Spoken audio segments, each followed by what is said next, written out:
নমস্কার, গল্পের আসরিত মধুমন্তী চ্যানেলে সবাইকে জানাই স্বাগত।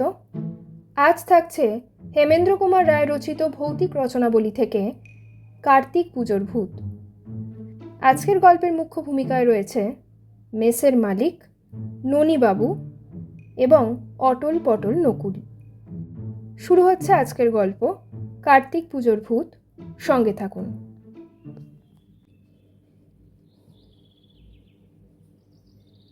নতুন মেসবাড়ি, খাওয়া দাওয়ার ব্যাপারে এখনও ব্যবসাদারের গন্ধ বিকটভাবে প্রকট হয়ে ওঠেনি। এখনও মাছের ঝোলে আঁশ বা কাঁটার বদলে সত্যিকার মৎস্য পাওয়া যায়।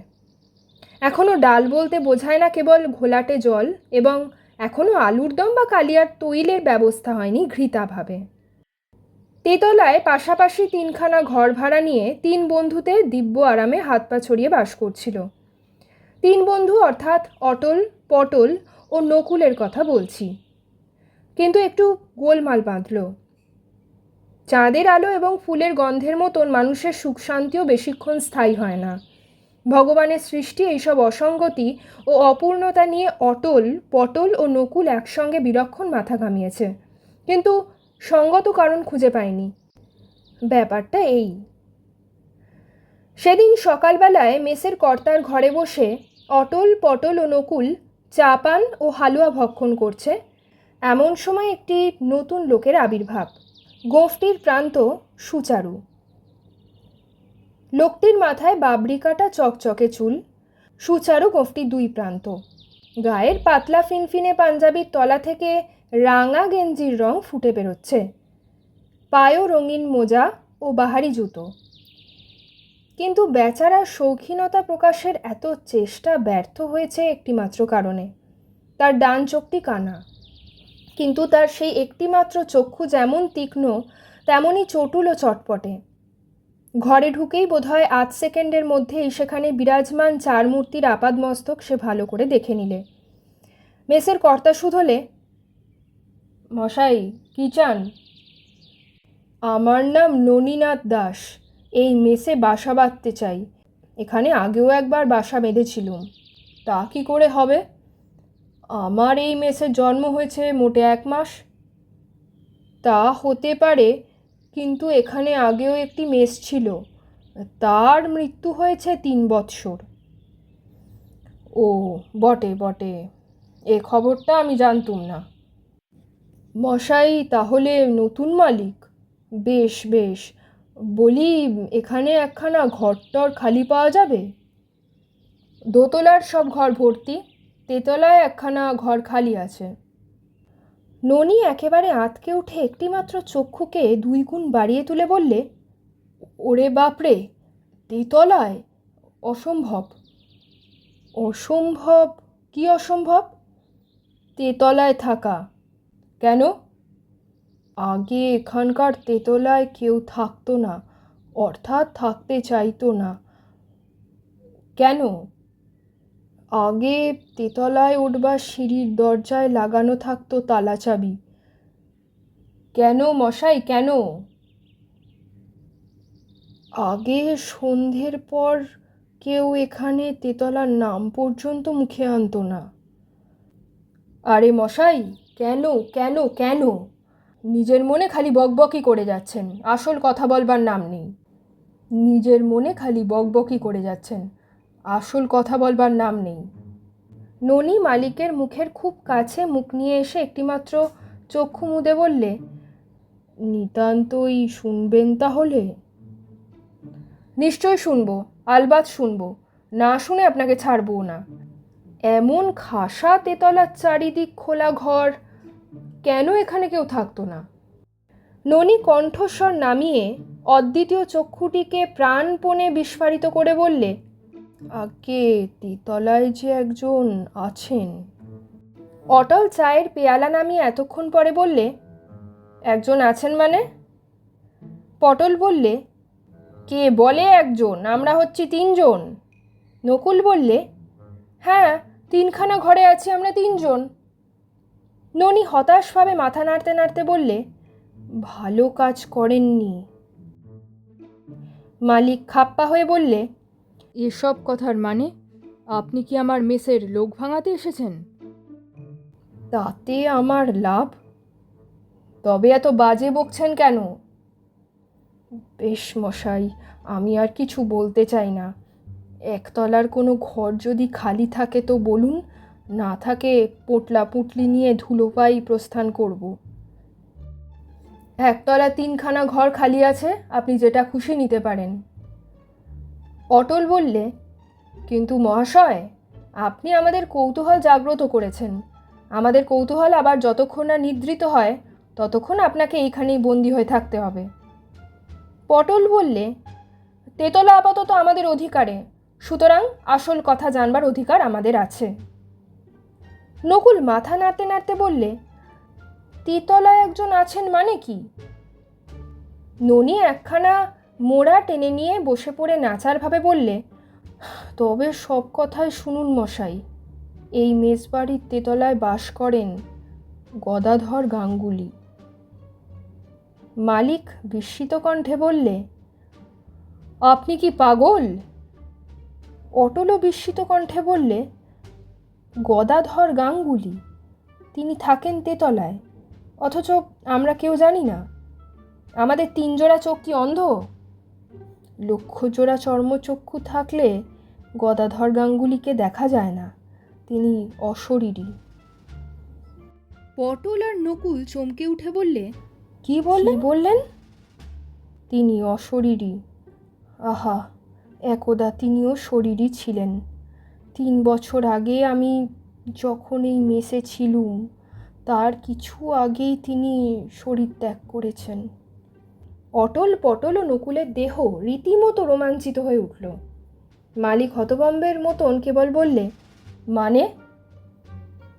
মানে হচ্ছে এই, আমি এই মেসে আসবার কিছুকাল আগে তেতলার একটি ঘরে দাঁড়িয়ে বা বসে বা শুয়ে গদাধর গাঙ্গুলি নামে একজন ভদ্রলোক আফিম খেয়ে দেহত্যাগ করেছিলেন। এতক্ষণ পরে তবু কিছু হদিশ পাওয়া গেল। তারপর? মালিক বললেন, তারপর কিন্তু দেহত্যাগ করেও গদাধরবাবু এই মেসের তেতলার ঘরের মায়া ত্যাগ করতে পারেননি। অনেকেই তাকে তেতলার ছাদে বেড়াতে দেখেছে, এমনকি তার শখের গান গাইতেও শুনেছে। শখের গান?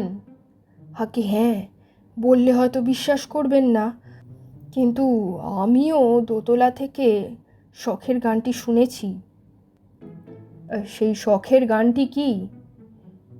ননি সুর করে বললে, বাজে তালি বাজে ধামার, ওরে যদু আরে মধু, শোনো গাই সারে গামা, ধেরে কেটে তেরে কেটে লেগে যায় তাক, মোর গীতে ভেঙে যায় দুনিয়ার যাক, দীপকের তানা নানা শুনে যাও মামি মামা, গিটকিরি শুনে ডেকে ওরে কাকক খচিল, উৎসাহে নিধু মোড়ে যাকে তাকে কিল, ছোটে গাধা ছোটে ধোপা ছোটে খোকা দিয়ে হামা। মালিক অভিভূতের মতন বললে, হা হা, কি গান! শুনলে অশ্রু বর্ষণ করা অনিবার্য। অটল করুণভাবে বললে, নিশ্চয়ই আমারও পাষণ্ড চক্ষু সজল হবার চেষ্টা করছে, কারণ আমি ওই তেতলাতেই থাকি। পটল সায় দিয়ে বললে, আমারও ওই অবস্থা, যদিও এখনও গদাধরবাবুর নিজের মুখের গান শোনবার সৌভাগ্য হয়নি। নকুল ম্রিয়মাণভাবে বললে, বোধহয় তার একমাত্র কারণ হচ্ছে আমরা রাত 10টা বাজবার আগেই ঘুমিয়ে পড়ি। ননি বললে, ঠিক আন্দাজ করেছেন। যারা পৃথিবীর দেহ ত্যাগ করেও পৃথিবীতে বাস করেন, রাত 12টা বাজবার আগে তাদের দেখা পাওয়া অসম্ভব। অটল বললে, তাদের সঙ্গে দেখা করবার জন্য আমি কিছুমাত্র ব্যাকুল নই। ব্যাকুল না হতে পারেন, কিন্তু আমি শুনেছি গদাধরবাবু প্রতি বৎসরে একদিন পৃথিবীর মানুষের সঙ্গে জোর করে আলাপ করবার চেষ্টা করেন। সেদিন নাকি ইচ্ছে করলেই সবাই তাকে দেখতে পায়। মালিক বললে, মানে? গদাধর বাবু প্রতি বৎসরে এক রাত্রে তার বাৎসরিক কর্তব্য পালন করতে আসে। মানে? যে তারিখে তিনি দেহত্যাগ করেছিলেন, প্রতি বৎসরে ঠিক সেই তারিখেই আবার চর্মচক্ষু গোচর দেহ ধারণ করেন, আবার আফিম খান, আবার আর্তনাদ করেন এবং তারপর আবার মরেও মারা পড়েন। রাত 12টার পরে? আজ্ঞে হ্যাঁ, রাত 12টার পরে কলকাতার কোনো আফিমের দোকান খোলা থাকে না। মশাই, এসব হচ্ছে পরলোকের কথা। পরলোকে কোনো দোকান কখন বন্ধ হয় আমি তা কেমন করে বলবো? ইহলোকের সমস্ত আমার নখদর্পণে। কোন পাড়ায় কটা গাঁজা আফিমের দোকান আছে তাও বলে দিতে পারি, কিন্তু দুর্ভাগ্যক্রমে পরলোক সম্বন্ধে আমার কোনো অভিজ্ঞতাই নেই।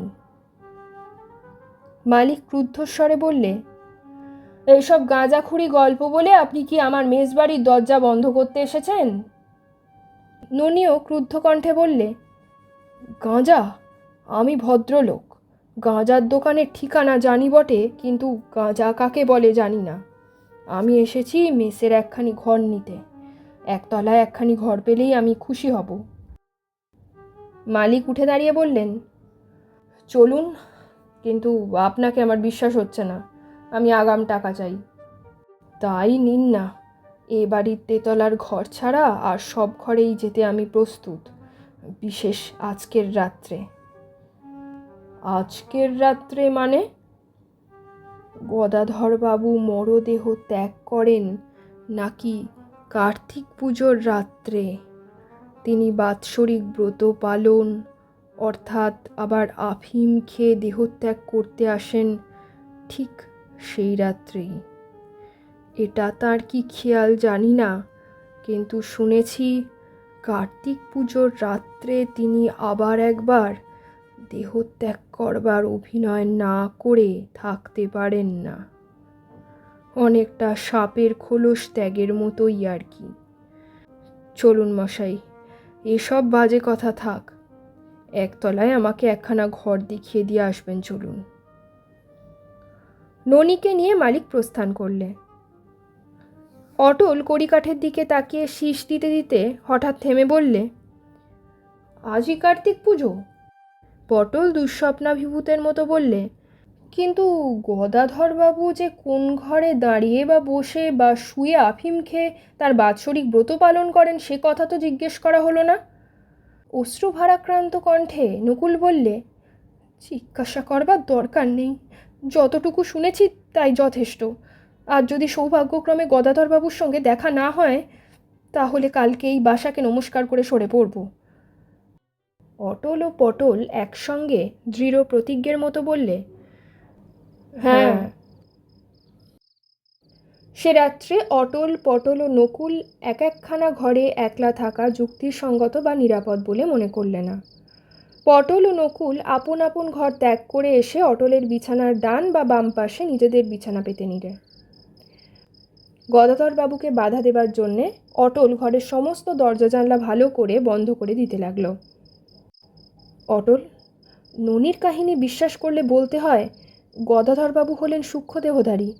সূক্ষ্মদেহের একটা মস্ত সুবিধা এই যে ইট কাঠ পাথরও ভেদ করে আনাগোনা করা যায়। পটল, স্তব্ধ হও, সাবধানের মান নেই, নকুল বললে। নিজের বিছানার ওপরে এসে বসে অটল বললে, ঘড়িতে দেখছি রাত 10টা বাজে, ঘুমোবার সময় হলো। কিন্তু আজ আমরা কি করব? ঘুমোবো না গদাধরের আগমন প্রতীক্ষা করব? নকুল হাই তুলে বললে, রাত 12টা পর্যন্ত জেগে থাকা আমার পক্ষে অসম্ভব মারাত্মক বললেও চলে। পটল লেপের ভেতর ঢুকতে ঢুকতে বললে, আমাদেরও ওই মত। গদাধরবাবুর বাৎসরিক অভিনয় দেখবার ইচ্ছে আমারও নেই। আমি ঘুমিয়ে তাকে ফাঁকি দিতে চাই। অটল বললে, আমার বিশ্বাস গদাধরবাবুর কথা হচ্ছে রীতিমতো উপকথা, উপদেবতার কথা মাত্রই উপকথা। সুতরাং অকারণে জেগে থেকে আত্মাকে কষ্ট দিয়ে লাভ নেই। আলো নেভাও, ঘুমিয়ে পড়ো।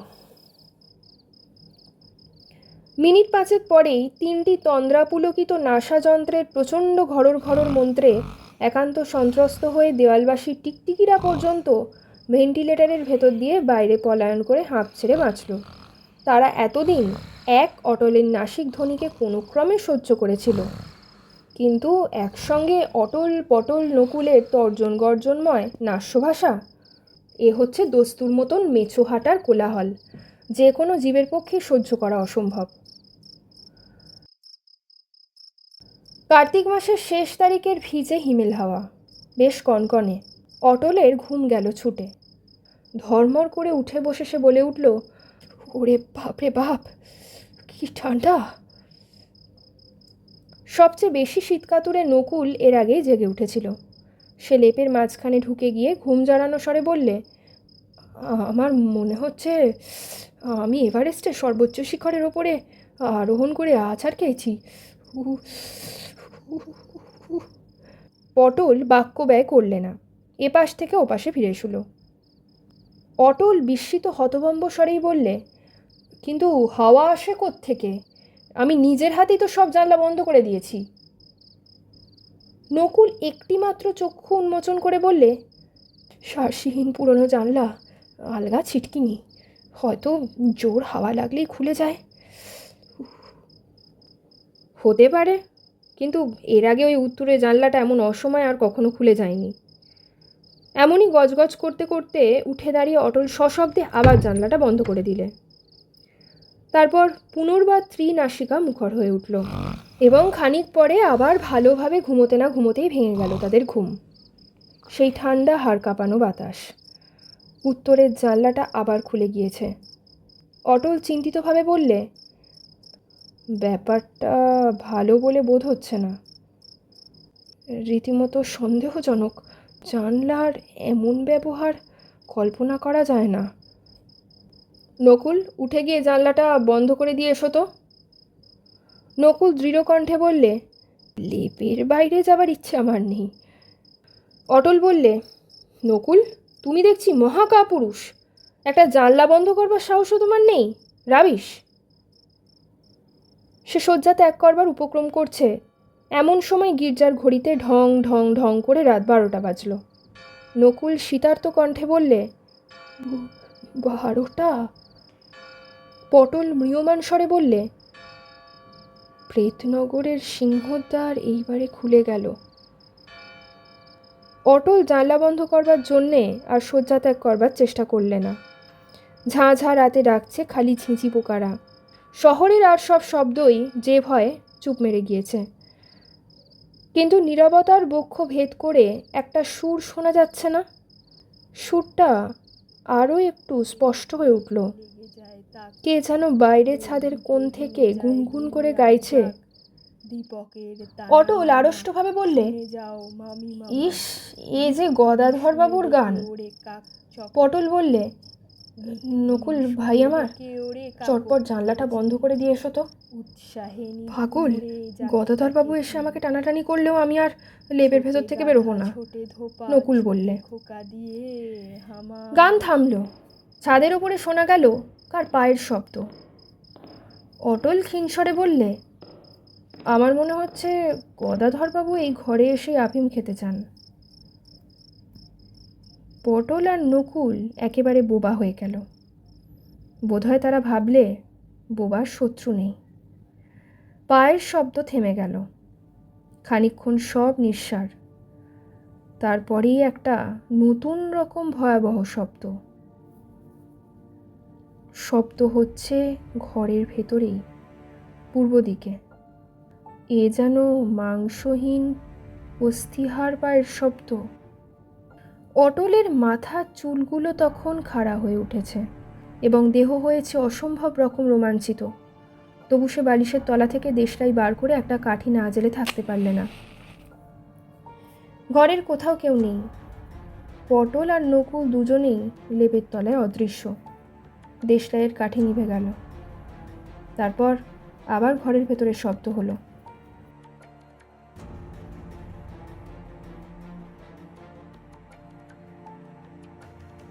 শীতেও ঘর্মাক্ত কলেবর হয়ে অটল ভাবতে লাগলো অতঃপর কি করা উচিত। হঠাৎ তার মনে পড়ল প্রেততত্ত্ববিদদের কথা। প্রেতেরা নাকি প্রায়ই শব্দের সাহায্যে মনের ভাব ব্যক্ত করে। গদাধরবাবুও কি শব্দ করে কোনো কথা বলতে চাইছেন? অত্যন্ত কষ্টে সাহস সঞ্চয় করে অটল বললে, এ ঘরে যদি কেউ এসে থাকেন তাহলে দয়া করে শুনুন। আমি প্রশ্ন করি, আপনি উত্তর দিন। আমার প্রশ্নের উত্তরে একবার শব্দ হলে বুঝবো হ্যাঁ, আর দুবার শব্দ হলে বুঝবো না।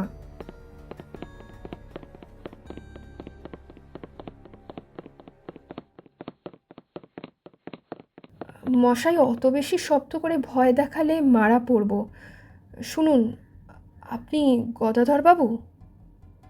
একবার শব্দ হলো, ঠক, অর্থাৎ হ্যাঁ। আপনি কি বেঁচে আছেন? দুবার শব্দ হলো, ঠক ঠক, অর্থাৎ না। দুই হাতে চেপে নিজের হৃৎকম্প থামাবার চেষ্টা করে অটল বললে, আপনি কি এখানে আফিম খেতে এসেছেন?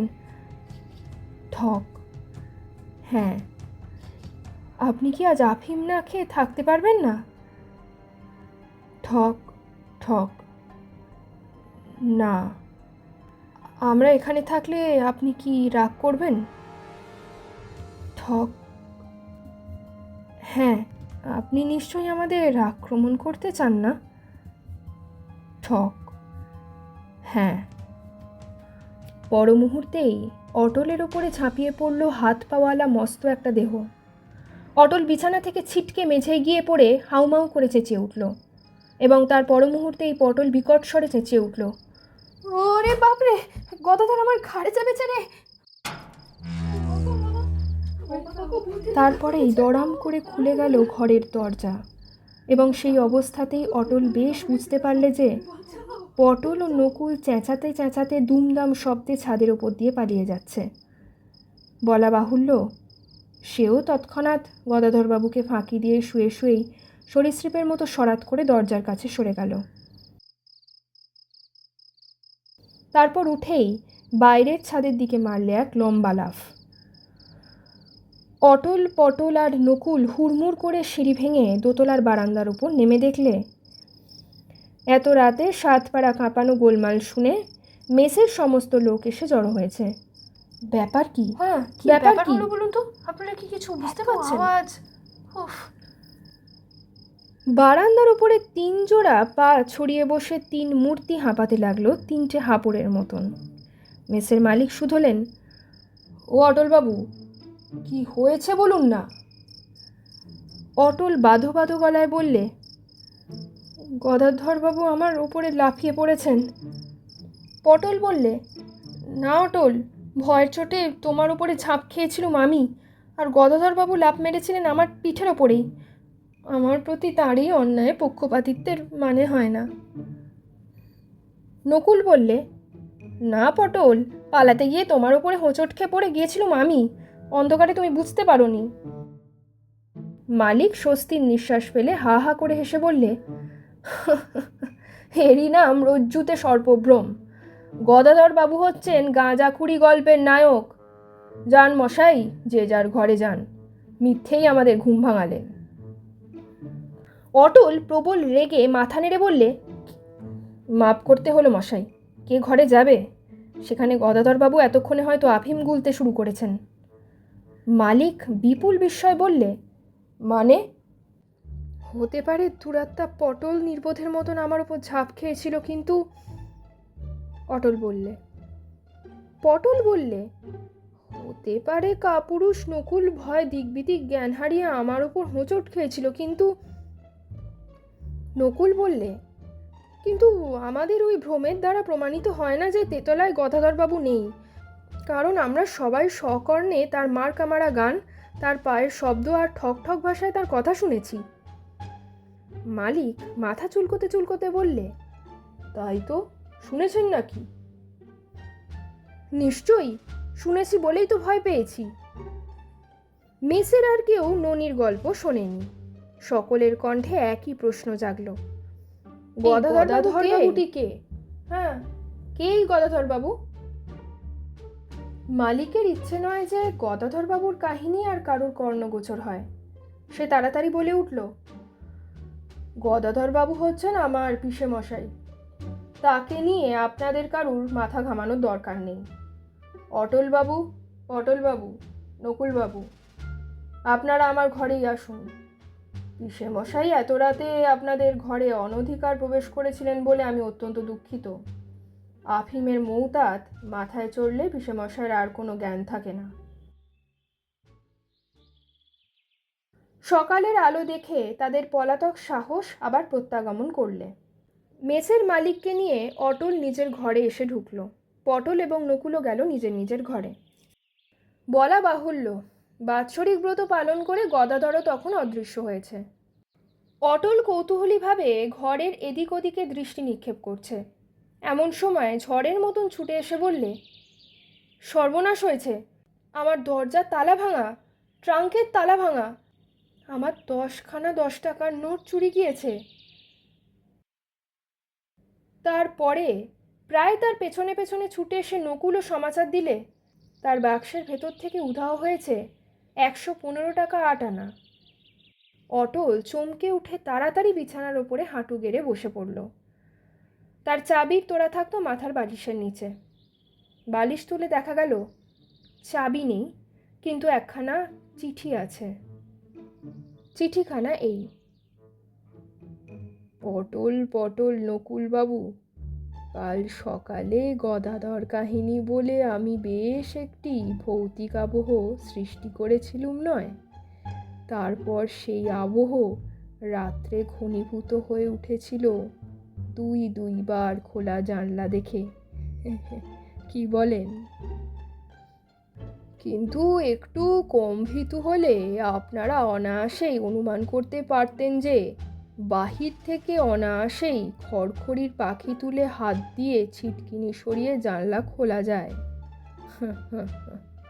এ ঘরের ভেন্টিলেটরের ছেঁদা বড় হওয়াতে আমার ভারী সুবিধে হয়েছে।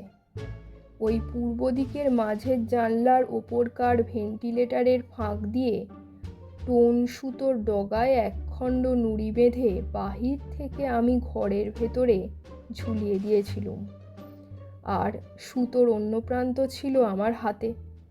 এই হচ্ছে ঠক ঠক আওয়াজের গুপ্ত কারণ। বাহির থেকে কান পেতে আমি সুতোয় টান মেরে অটলবাবুর প্রশ্নের উত্তর দিয়েছি। গদাধরবাবুর গানটি এই অধীনেরই রচনা।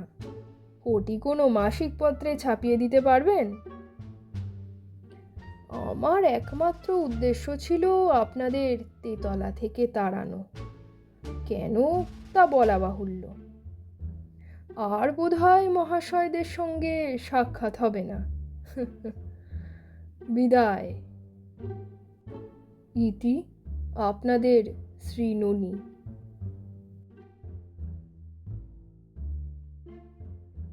শুনছিলেন আজকের গল্প কার্তিক পুজোর ভূত। রচনা হেমেন্দ্র কুমার রায়। গল্প পাঠ এবং সমগ্র পরিচালনায় আমি মধুবন্তী। খুব শীঘ্রই ফিরে আসবো পরবর্তী একটি নতুন গল্প নিয়ে। ততদিন স্টে কানেক্টেড উইথ গল্পের আসরিত মধুবন্তী। ধন্যবাদ।